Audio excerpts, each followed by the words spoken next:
Philosophers. Fauxlosophers. So, David, what's the topic for this week?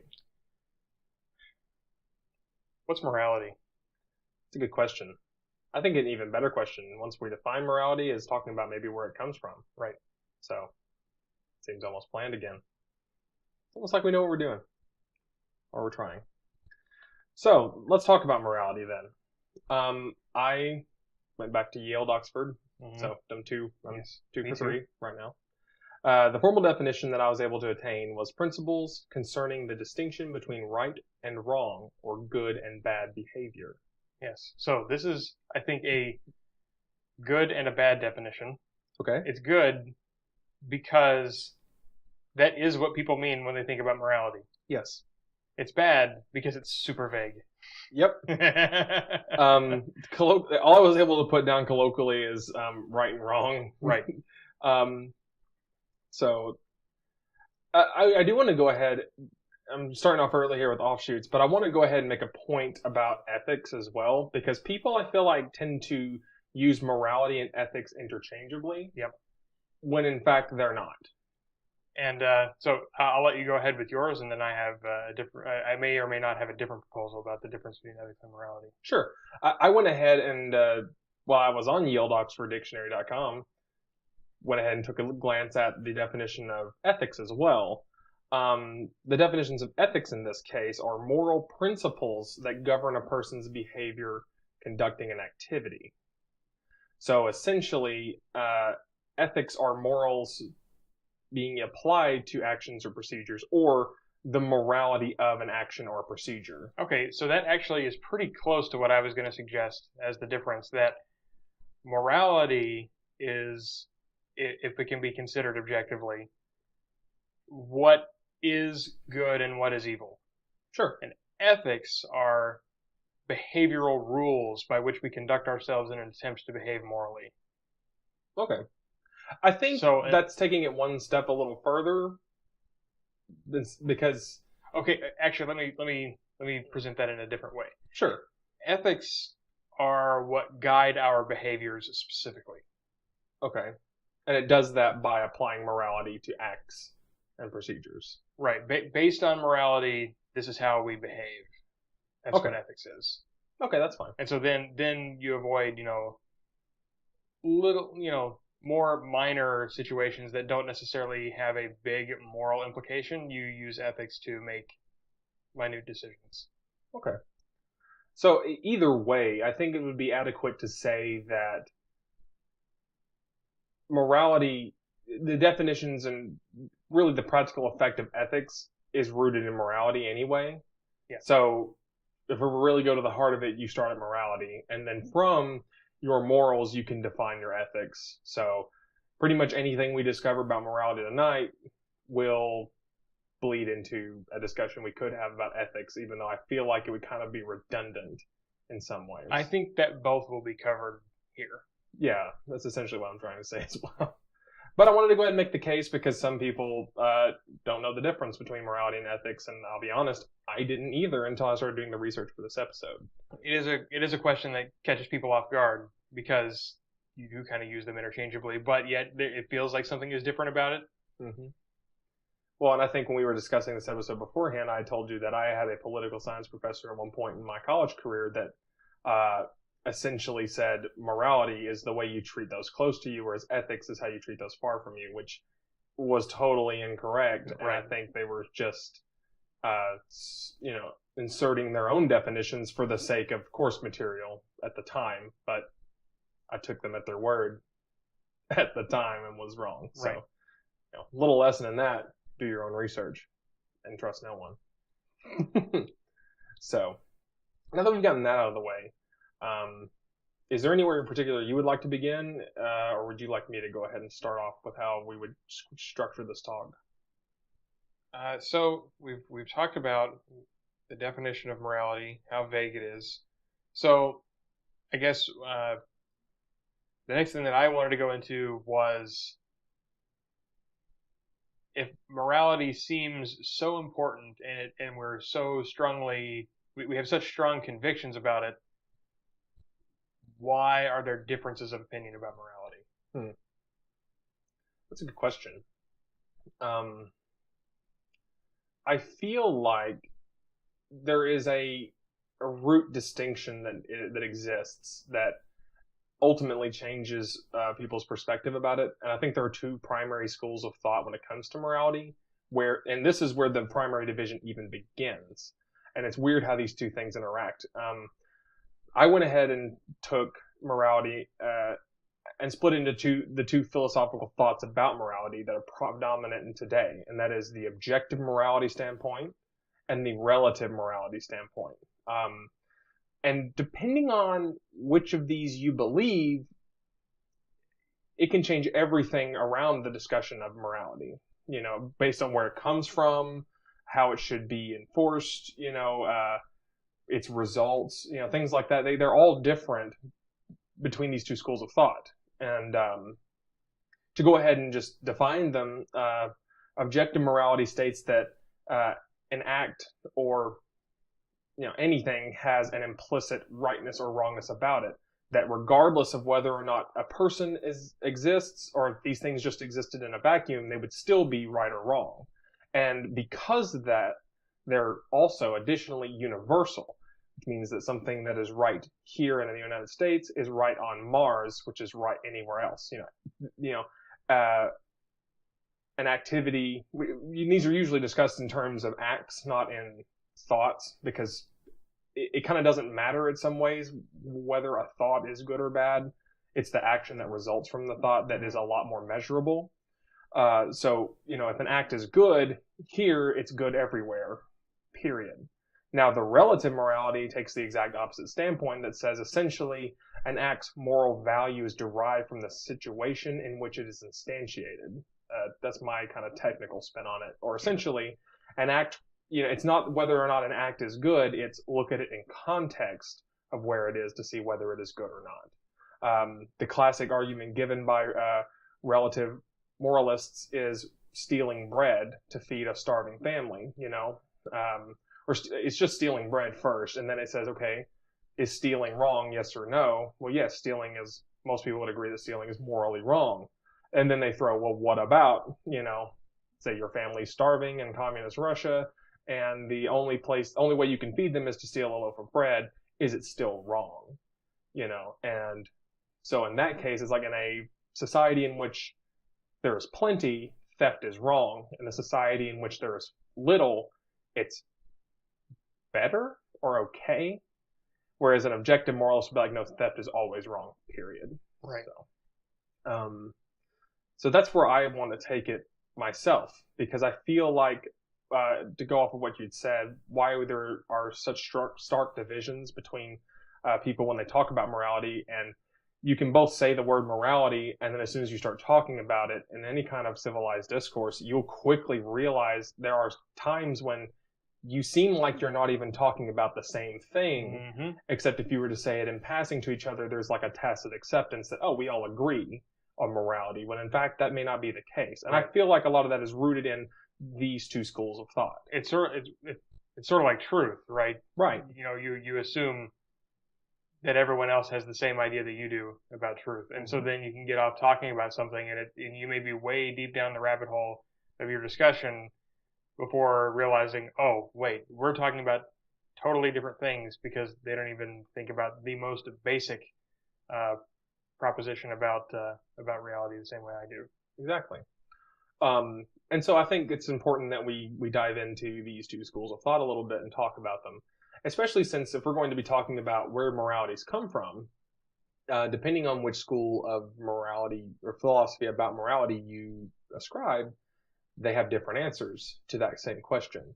And so, and even the sub-schools within them may have differing answers, but anyway, I would like to dive in and start with objective morality first. Okay. So just to reiterate, objective morality states that an act has an implicit rightness or wrongness about it. Morality is derived from the universal situation, or the universe or reality, I guess you could say, thus making morals universal. Okay.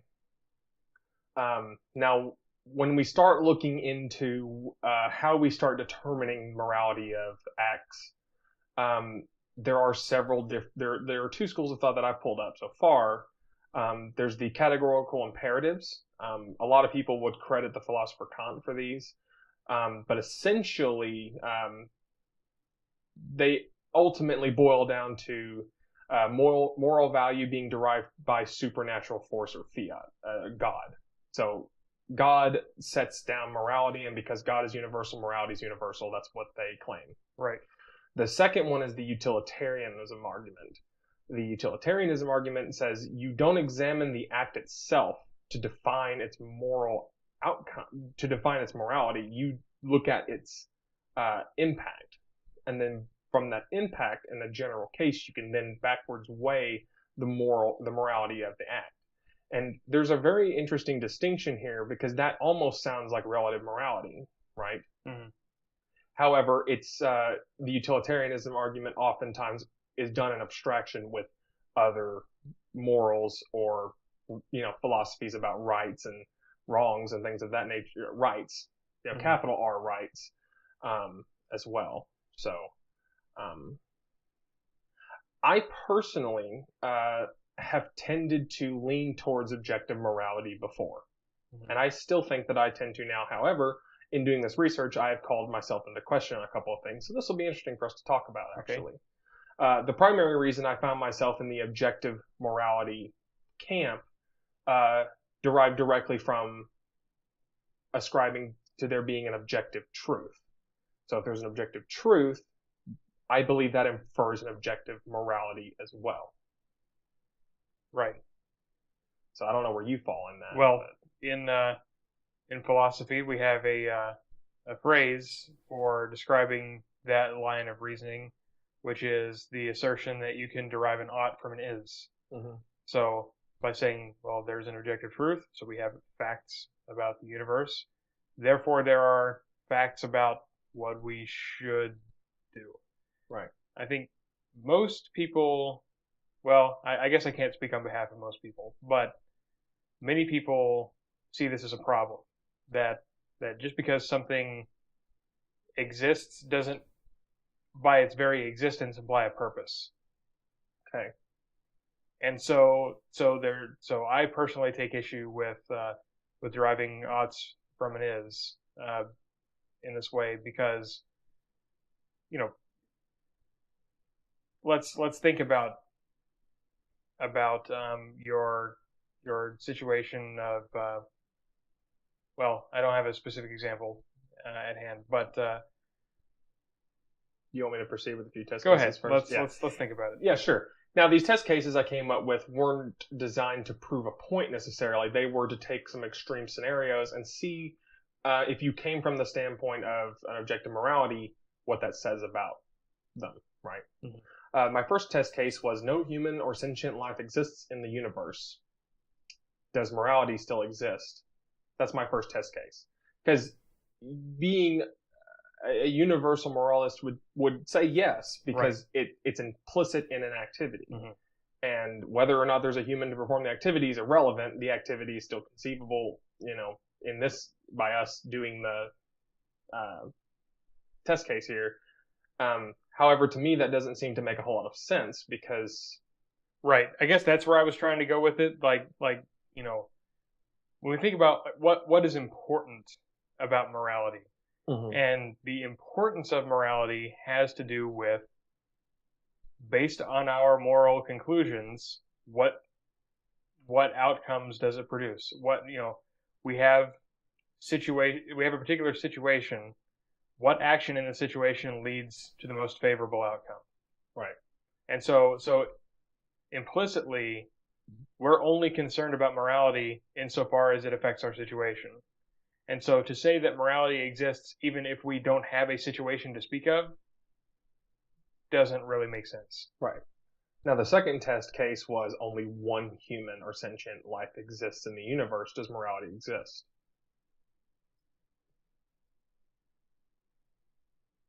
I submit no.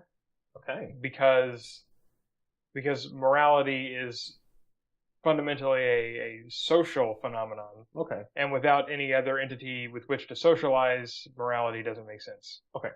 And then my last test case, I'm building these test cases, if you can see, off one another. Many humans or sentient lives exist in the universe, and an individual performs an act that affects absolutely no one else, nor could it ever affect another person. Can we infer the morality of the act from that scenario? I think this is basically an identical case to a lone sentient being. Okay. So it's not the fact that there are others present, it's how an activity affects another person or another individual. Mm-hmm.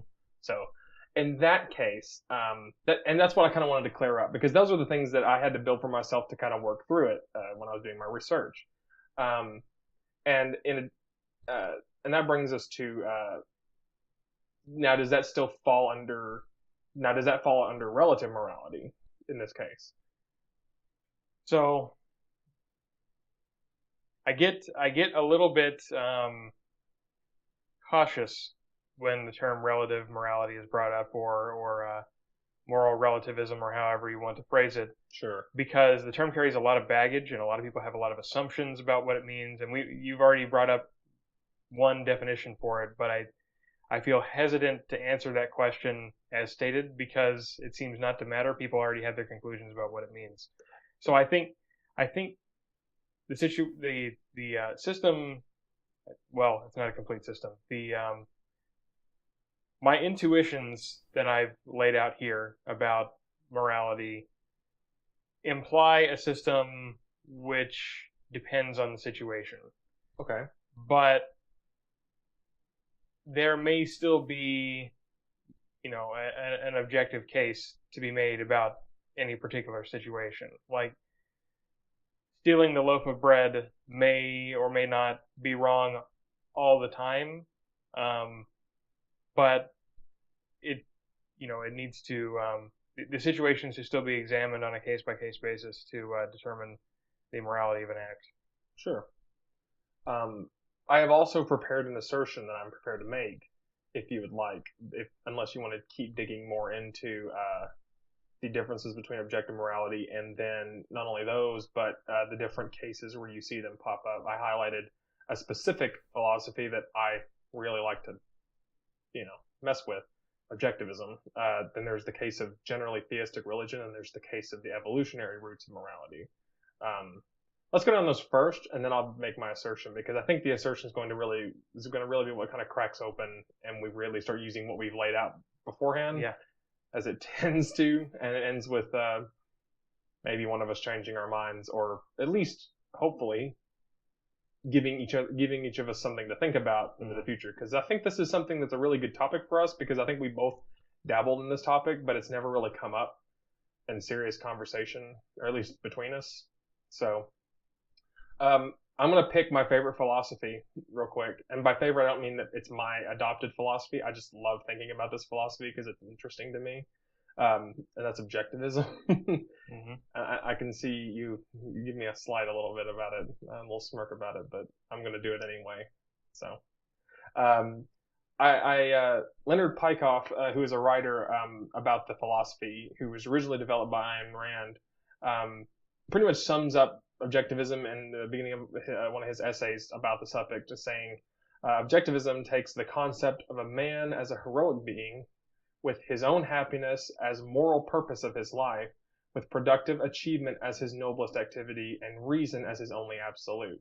Now, this is kind of important because it calls out morality in the definition of the philosophy, and it states that morality essentially is anything that you do to achieve good in your life is moral. Anything that you choose to do or anything that you do that is detrimental to your life is immoral. Mm-hmm. So,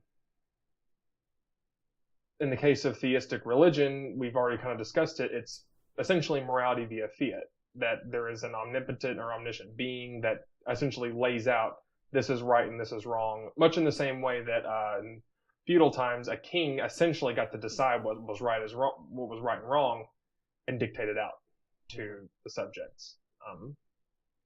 And then in the case of evolution, it essentially cites morality as a result of survival by propagation.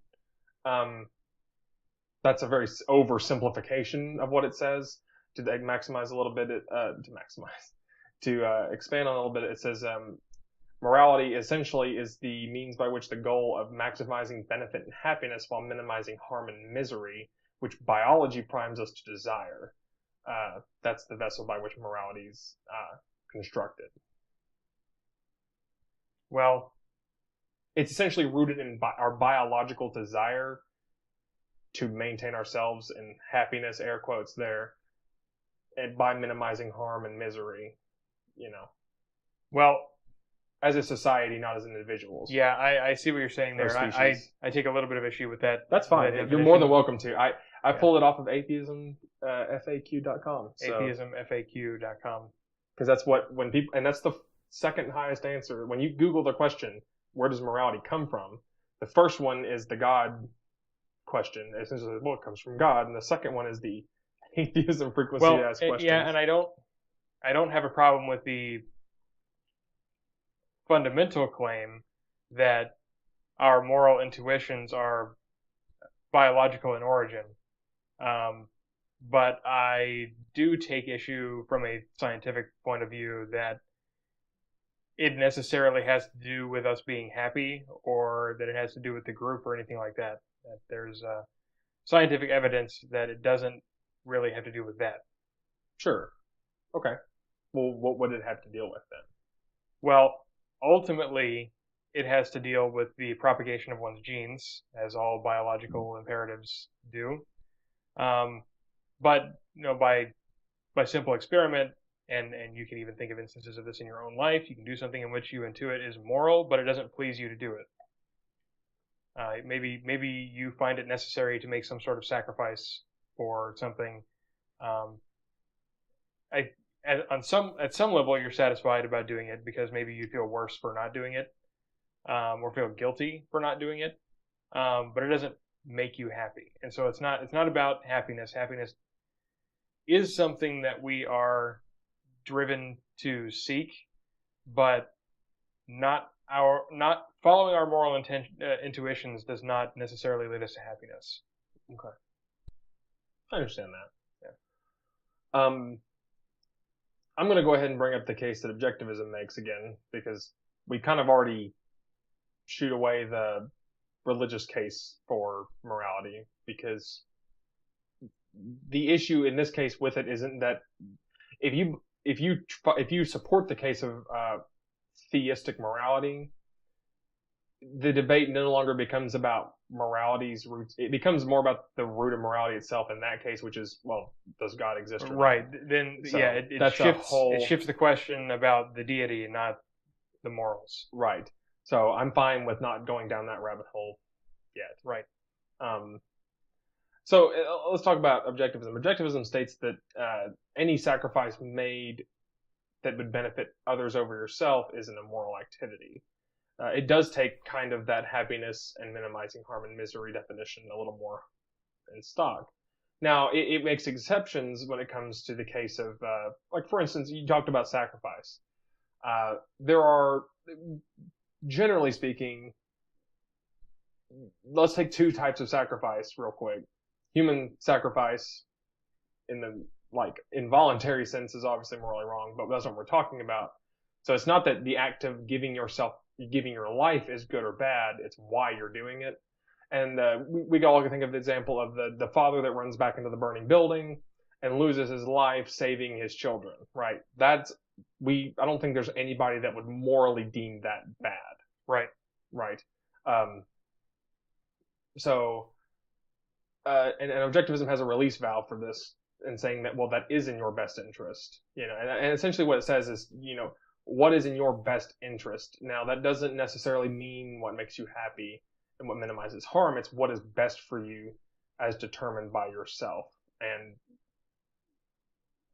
ultimately by what evolutionarily pushes the race or the species forward, right?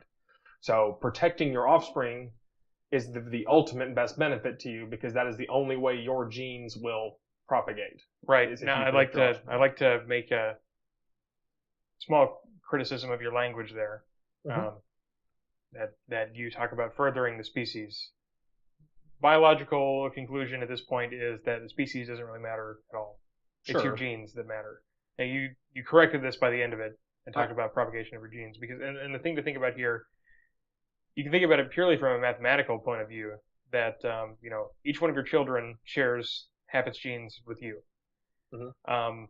And so between a few children, more of your genes are represented in them than are represented even in you. And so then at some point it becomes worth it to sacrifice yourself biologically to save them. Because here's something a lot of people don't think about. They think about natural selection as, oh, well, the fittest to have offspring. It doesn't matter as much if you have kids as if you have grandkids. Right. Because, sure, you had kids, but if they die in a fire and you live, you've still failed, Right. biologically speaking. I think the reason I threw the furthering the species or race in is because I view that to be the collective result of each individual competing for its own genetic propagation. That's why I guess I said it. It doesn't matter. It's a consequence, not Sure. a means. Right. Right. But I think if you're correcting me, We're trying to think about the individuals. causes of our moral intuitions, though. Right, not the And so results. furthering the species is not a motivation of these intuitions. Right. Okay. So in that case, was there be a mathematical result for, say, you had one child in a burning building and two outside? Would it still be worth the risk for you to go in? And, No. Oof. It's no longer biologically worth the risk. However, one thing to also consider is that in the heat of the moment, you're not doing mathematics. No, that's true. And remember, another thing that people get hung up on is when we make mathematical claims about what is better or worse for your genes, the behavior that will manifest based on this is not conscious in nature. Right. That, well, it may or may not be, but it is a matter of pure.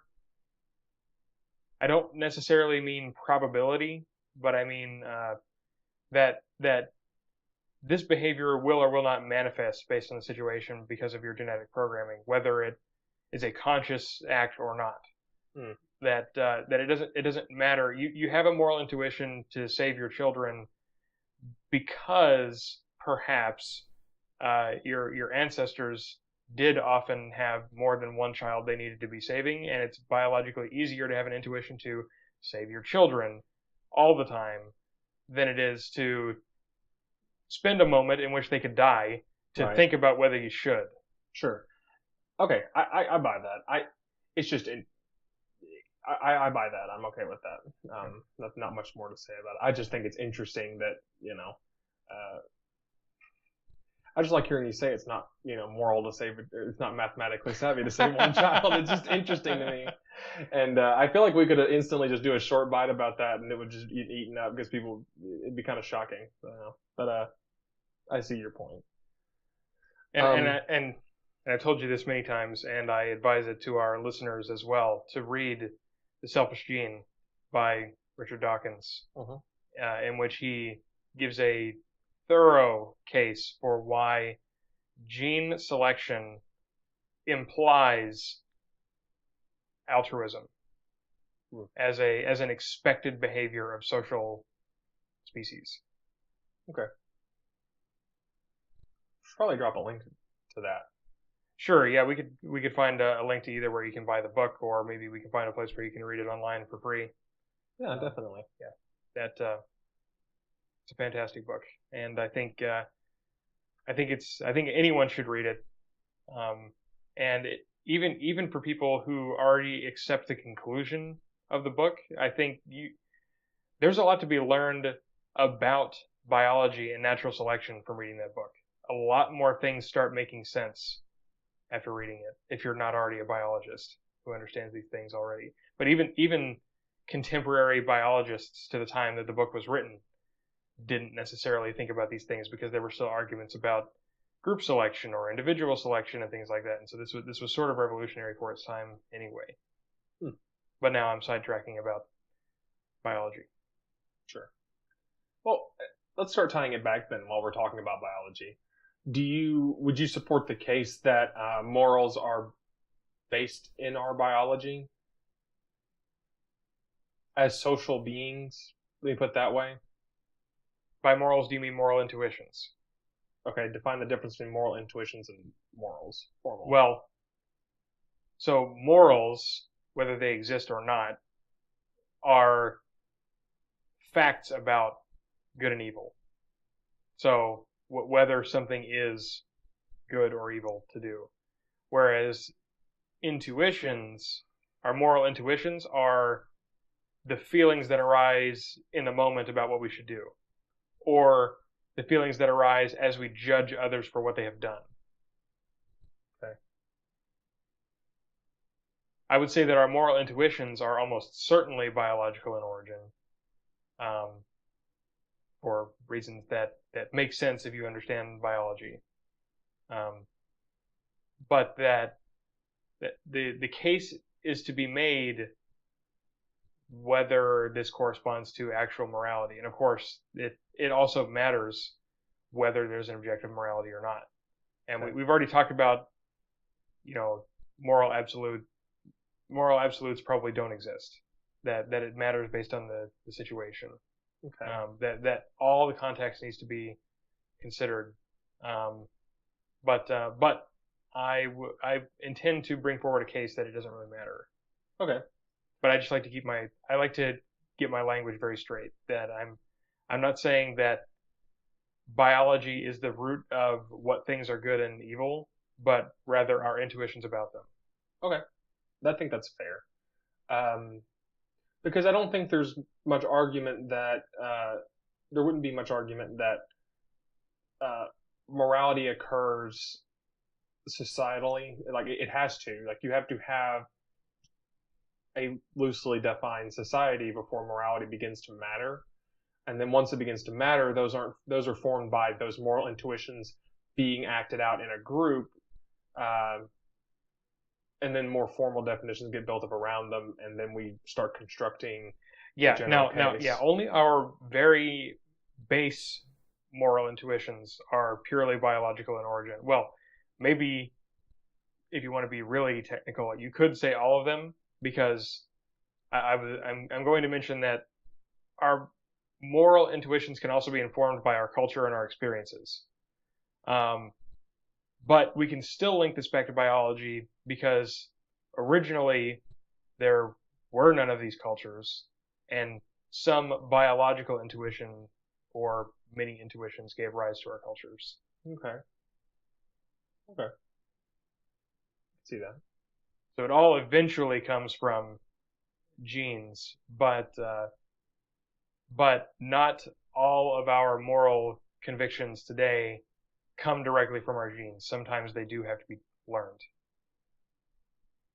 Okay. I don't know if I want to go down that road. Okay. I was going to say, to build off of, would that imply that if our genetic makeup was different, and this kind of ties back to what you were saying about why people should read The Selfish Gene, because I think you said that the book kind of implies that altruism is necessitative. It's a necessity for social creatures to move forward. That it's expected of social animals. Okay. That expected but not a necessity. That social animals which do not express some sort of altruism are selected against biologically. And that's based on, because here's the wonky scenario. I was trying to think out beside of that box of what it would mean. I was thinking, okay, on Earth, I was trying to say, well, could there exist an environment that in which a societal species, or I guess I'm phrasing that wrong, a social species, or a species that has social tendencies could exist, which would have an entirely different genetic makeup from us in the grand scheme of things, that altruism would be selected against instead of the lack of altruism being selected against. Could that be possible? I don't know. It's been a little bit since I've read the book. Not that the book is an authority on this or anything like that. Sure. But that I don't remember if the book talks about this. It is a pretty out there scenario, and honestly kind of moot. And we are talking about earthly biology. for Right. sure to begin with. So even if we can conceive of a case in which that happens, it doesn't matter. The book is still basically correct about what happens here on Earth. Right. But that does say something about our original question, objective versus relative morality. By limiting our scope and saying this is the only case in which by asserting this is the case on Earth, we could be essentially, moving towards the conclusion of a relative morality by saying, well, if you change your relative scope to Earth versus, insert other planet that may or may not have a life, A, and B, life that is complex enough to form social tendencies, right? Mm-hmm. That's still relative morality, even on a huge scope. Right. So it would lean towards favoring that outcome. Now, and that's why I kind of asked the question, because well, now hold on. Let me clarify one thing real quick. Sure. Because remember, I'm only making claims about moral intuitions, not morality. Okay. And so the case still needs to be made that these hypothetical aliens, which exhibit more competitive than altruistic tendencies, whether that is moral behavior or whether this is just a race of evil beings. So they're evil by their biology, right? In that case, that'd be interesting. And so this sort of leads into something I wanted to bring up, which was I assert that morals are only relevant insofar as they relate to human well-being. Hashtag humanity first. Okay. For us, I should say that the purpose of morals, the function which they serve, is to enhance well-being of whatever is in question. In this case, morality, because we're trying to figure out what is best for us as humans. So just to sum that out, to make sure I understand you and clarify, please. The purpose of morality is to enhance the well-being of the participants in the social structure of that morality. Right. Okay. And you're limiting our scope to morals are only relevant for human beings in our case. In our case being on this show, or in our case of humans, because we're unaware of another complex. In our case of humans, because we are currently not interacting with some other intelligent life forms. Okay. Which may or may not even exist. So. Okay.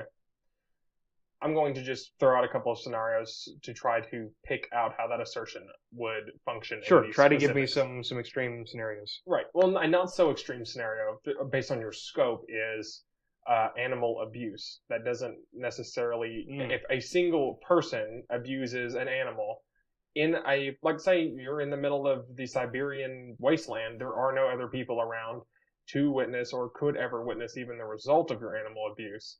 If you abuse a dog, is it morally acceptable, neutral, or wrong?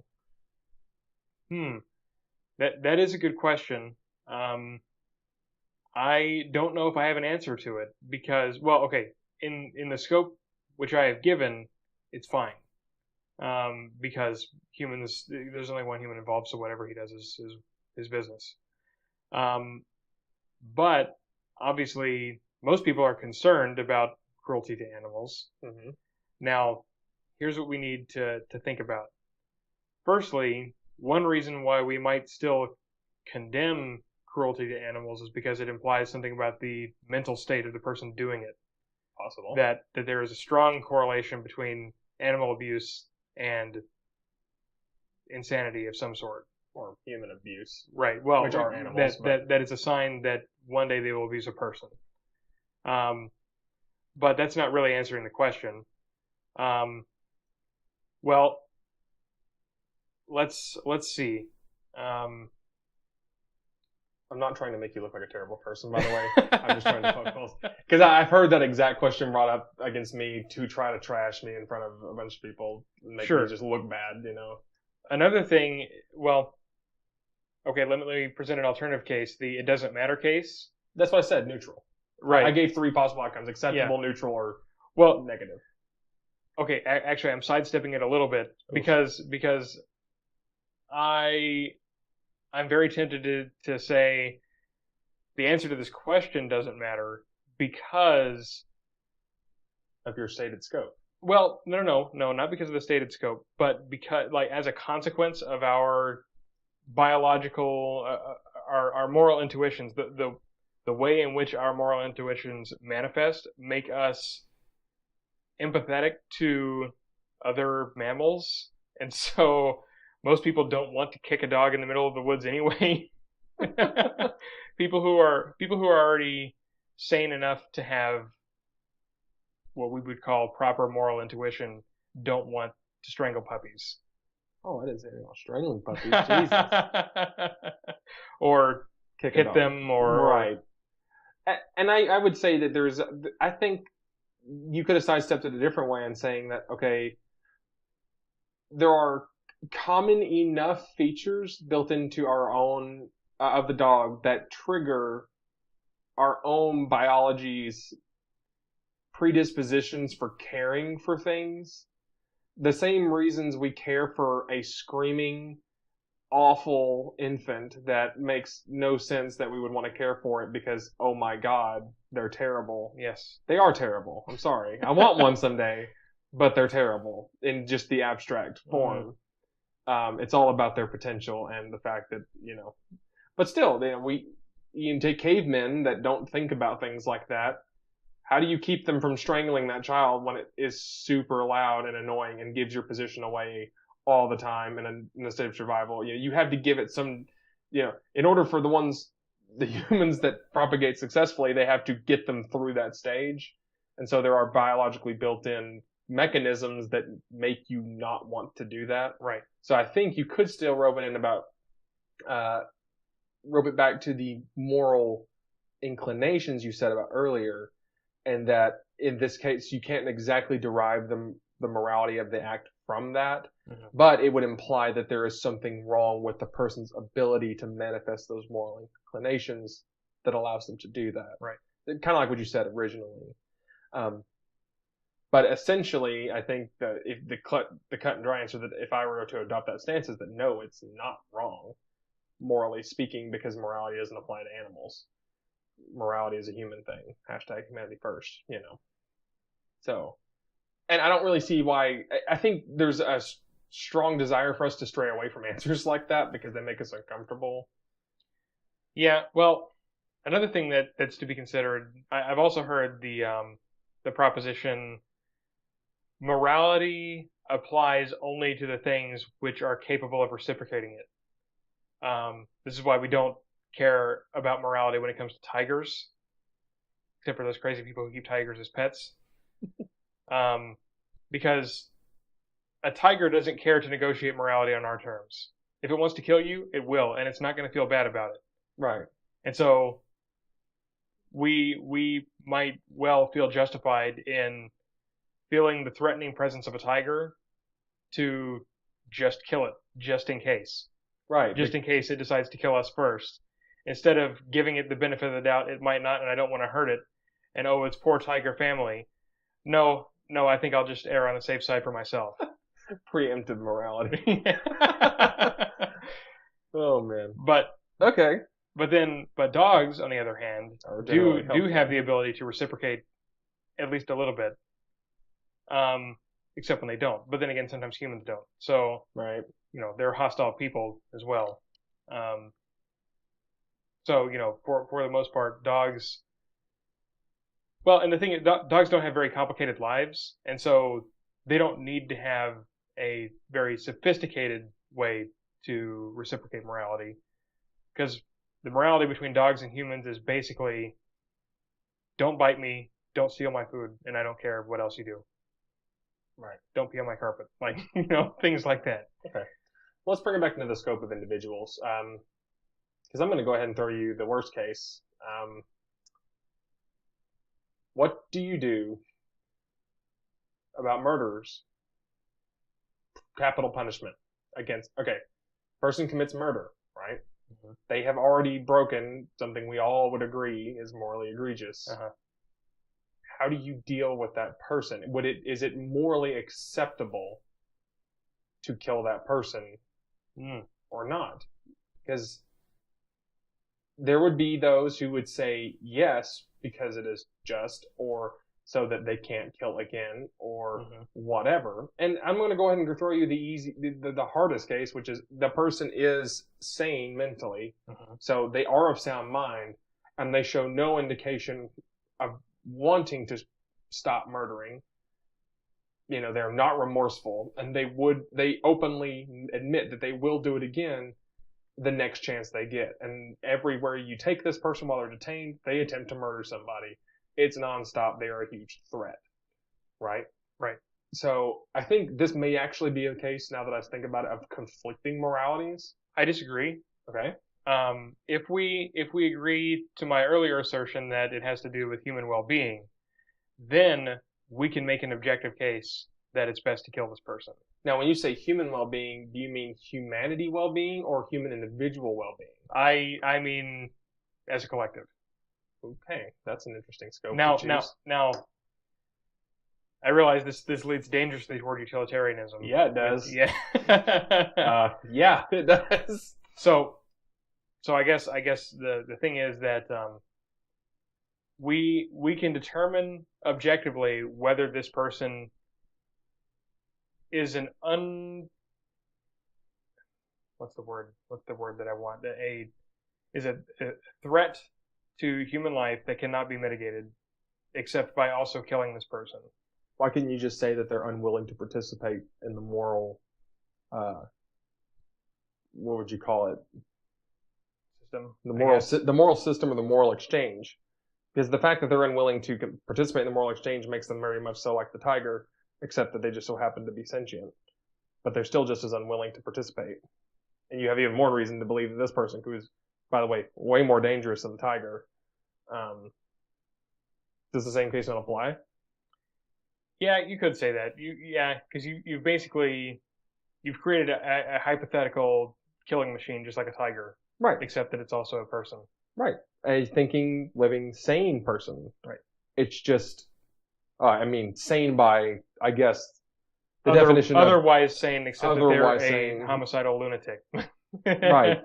Well, they just like to murder. They don't see they do know that it's wrong. They just don't care. Right. Which would fit the bill for. I was actually going to say doesn't that make them a psychopath? Well, if they didn't know it was wrong, then it would make them a psychopath, wouldn't it? Like if they questioned whether or not the act itself was wrong, that would lead to them being insane by, I guess, our current definitions. But if they admit that, yeah, I know it's wrong, but I don't care. Like it's wrong, but I don't care. Okay. So they are illogical, but you can't say that a person's not a person because they're being illogical. Otherwise, we just have to start culling people left and right. So that's an interesting case too. I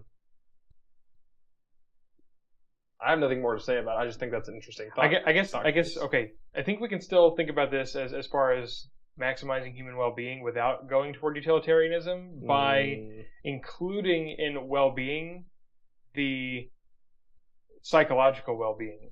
That it would be very, very psychologically distressful to live in the utilitarian dystopia, in which the archetypal example given that someone is dying and in need of organs, and you have working organs, so we'll kill you for them. An important doctor is dying and in need of organs, and you're some nobody who digs dishes, so we'll kill you for your organs. Well, I think there's a lot easier case I say easier. There's a more neutral case that's a lot harder for people to come down on. That is 5 people each need an organ that you have, but it's not the same organ. Like one guy needs a kidney, the other guy needs a different kidney, the other guy needs a pair of lungs, the other guy needs a heart, the other guy needs a spleen. Yeah, I think the same reasoning applies. That if we include psychological well-being, it is extremely distressful to live in a world in which you could be killed for your organs because society. Okay, you say that, but measuring psychological harm like that, and that's the thing about utilitarianism, is it lives or dies by its ability to measure things or to weigh things, especially the things that most people would argue that it's nearly impossible to put an exact figure on, like the human life. It would live or die by its ability to evaluate psychological well-being of the general public. But in that case, the same utilitarian environment could say, well, you're psychologically distressing to most people because of the way you speak. So it would be better if you were dead or made to where you cannot speak again. I'm just saying, I don't like that road. If you'd like, I think other people could develop it a little bit better than I could. I've heard good cases made before that I can't reiterate at this moment. Sure, and that's fine. And that's not what we're not trying to. We're just trying to pick it apart and open up the wounds, if you will, so that we can evaluate. I'm going to go ahead and open up with my assertion now, which I think is going to be a little interesting. Okay, here we go. All right. I have my assertion, its presuppositions, and its implications lined out. Okay. I'm going to begin with these presuppositions before I name the assertion. Okay. Okay. Presupposition 1. Morality of an act is spectrally or continuumably assignable between ultimate good and ultimate bad. Continuously is the word you want. Continuously. Okay. I didn't know if that's what you meant when you say on a continuum. Yeah. Anyway. So there exists an ultimate good and an ultimate bad, a true 0 and a true 1. Mm-hmm. But in every possible value in between, so infinite value in between, that can be assigned to an act. So essentially, morals can be ranked and valued that way. That's presupposition 1. The second presupposition is that human rights are fundamental, thus universal. Do you have any problems with my presuppositions before I launch into my assertion? Maybe. What's a right? What's a right? I'm just using it by the definition. I'm just using that word. I don't know what it means. Right. Well, go ahead. Let's pull up the dictionary while we're thinking about it. True or correct as well. That's actually like not that. Noun. Well, that is still a noun. Goddamn. It's kind of hard to find the right. Let's go to the Oxford. Because questioning the Oxford in the first place. What are you doing? I think I'm going to have to search for the word rights. Okay, rights is probably what you want. Yeah. Because I don't think typing just the word right is going to come out. Okay, don't take my S off the end of it. I don't mean like Oxfords. Okay. Let's see what it comes up with. It keeps dumping me back to the word right, which would be circular because right means morally good, justified, or acceptable. It's amazing how often you start seeing the same words pop up in definitions all the time. I guess this might shock the argument before I even begin. A moral or legal entitlement to have or do something. Of course, we're not talking about legal entitlements because you're trying to argue about fundamental things. Right. So things that I think I could find a working definition otherwise. Maybe I would essentially say that they are things to which an individual is entitled. Right. Because of their very existence. By their very existence, they're entitled to these things. Yeah, I disagree. Okay. So yeah, I predicted that's where we were going to have problems. Sure. That, for a long time, I would have agreed, but it's just an assertion. It's an unfalsifiable claim, I think, because you're one of your fundamental premises to your conclusion about morality is humans have rights because I say so. That's a good point. Yeah. Okay. I mean, I don't even see the point in going on with the assertion in that case. I thought it was a really good assertion when I wrote it. But that's an interesting question. I think we should talk about rights sometime. Maybe not next week. But... Well, we can touch on it a little bit now because I still haven't mentioned a very interesting essay that I wanted to talk about. That's true. Okay. Well, foregoing my assertion for now, let's go ahead and talk about the essay you mentioned. So this essay is written by someone I sort of know. His name is Chad Perrin, and I hope I haven't said the name wrong because I didn't just check. Shout out. Let's see. So it's let me get the title exactly right. Would it be acceptable for us to link it below as well? Yes, we should definitely link it. Okay. It's called Metaphysical Moral Caution. So this is it's not the longest essay that I've seen, but it's pretty long and it's pretty dry. Excellent. Because and if he listens to this, he might take slight offense to this, but I don't care. This is our podcast. He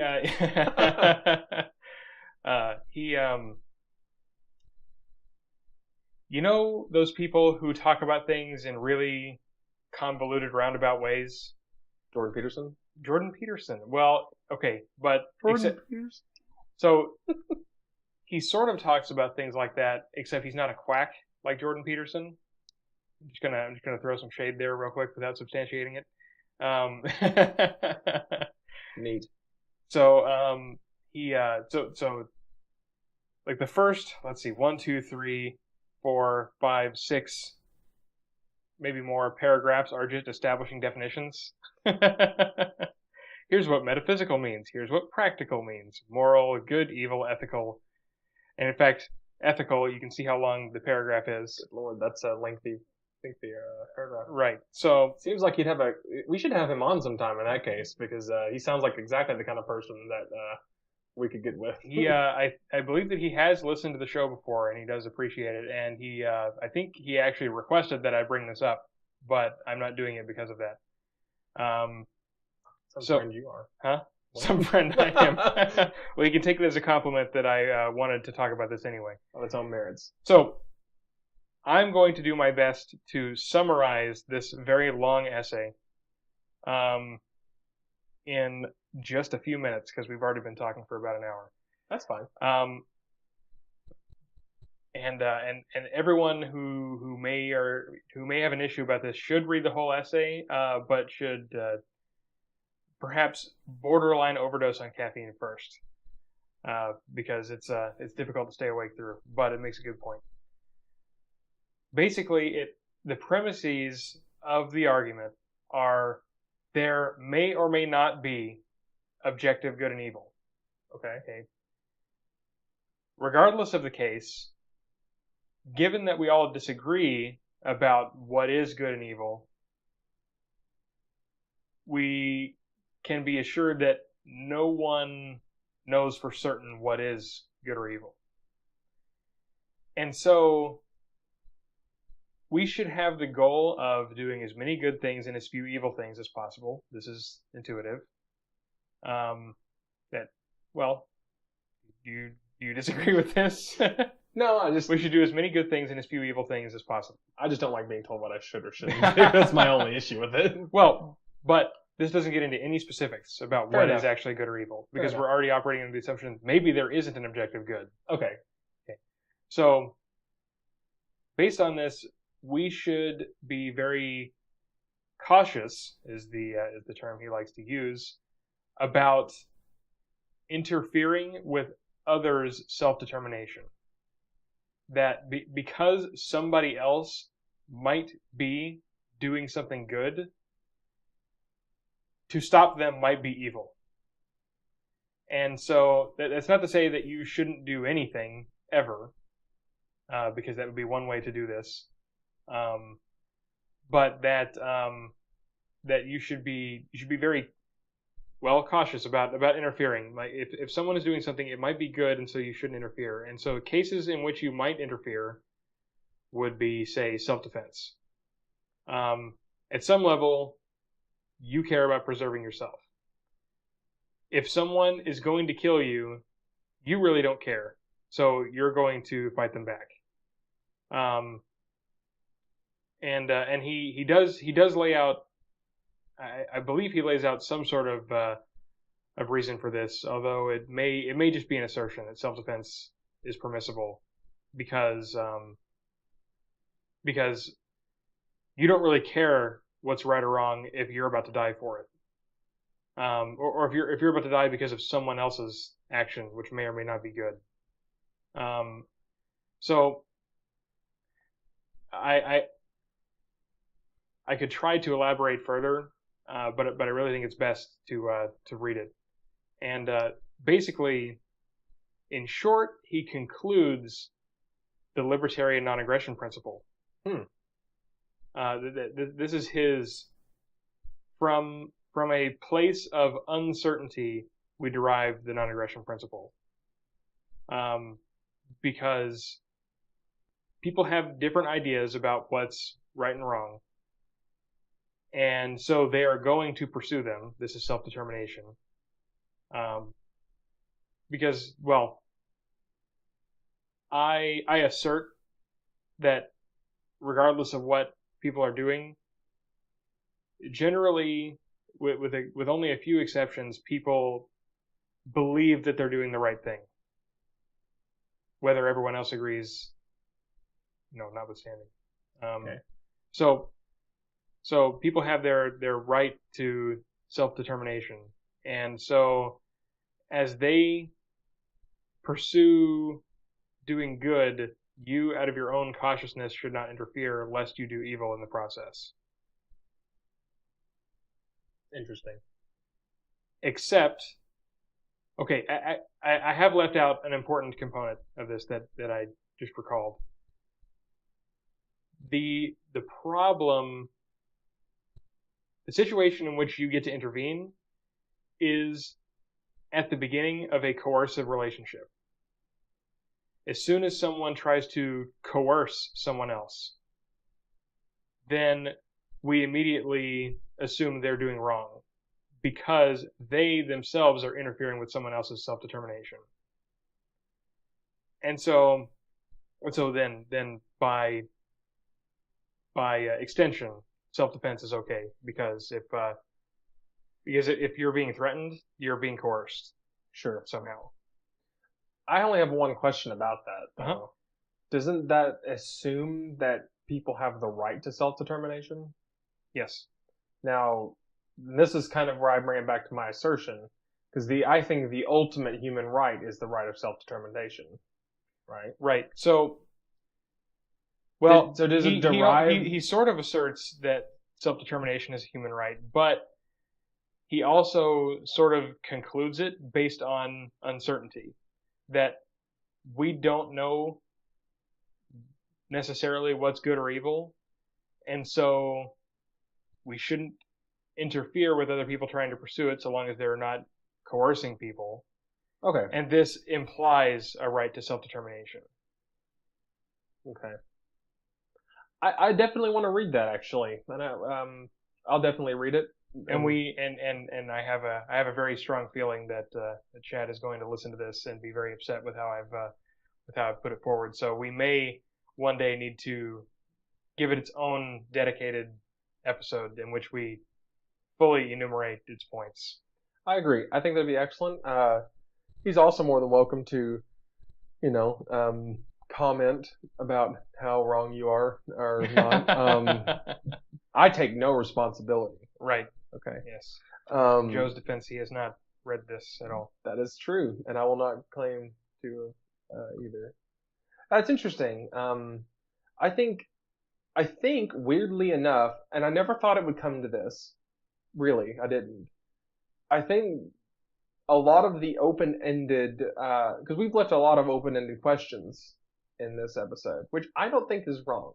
I think there will be some who watch it or listen to this and think, you just asked a bunch of questions, expanded on some topics, and then never answered anything, or offered very few assertions. And I think that's okay, because that's, I'm perfectly okay with others coming up with their own answers to the conclusions the assertions we made.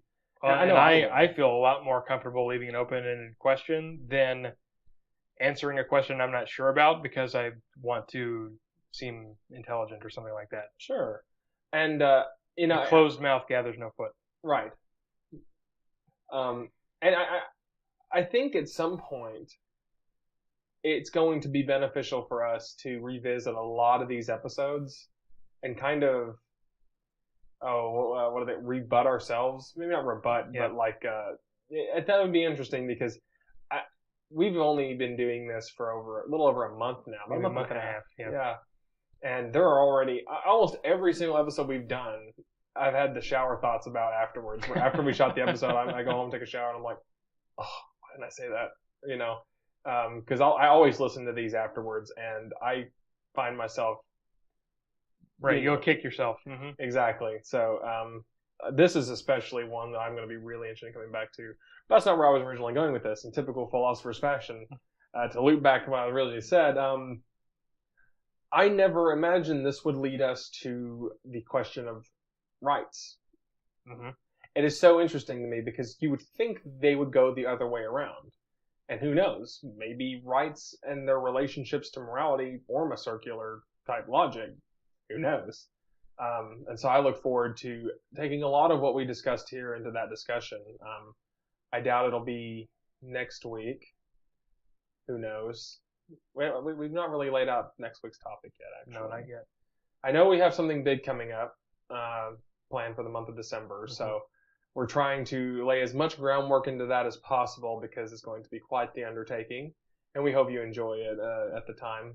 So, yeah, I think I'm ready to leave it off there, and we'll come back next week and see what we've got.